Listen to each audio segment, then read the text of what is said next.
السلام عليكم. بص، لو حضرتك او حضرتك عندكم مشكله في المنطقه دي وفي ترهلات في المنطقه دي والمنطقه دي مش مشدوده وشكلها مش حلو، او المنطقه اللي هنا برضو شكلها مش حلو، هقول لك النهارده على تمرين واحد سهل خالص.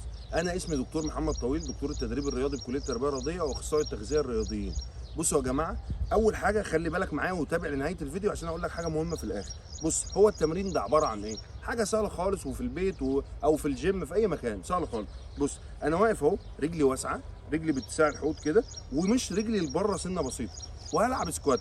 هنزل لتحت، اهم حاجه ركبتي ما تعديش مشط رجلي، وهطلع اقوم مضيق رجلي واقوم نازل، واحد، واقوم تاني اهو، واقوم تاني، اتنين، ركبتي ما عدتش مشط رجلي، فانا كده مأثر على المنطقه الخارجيه، وهنا مأثر على المنطقه الداخليه وانا فاتح مشط رجليا.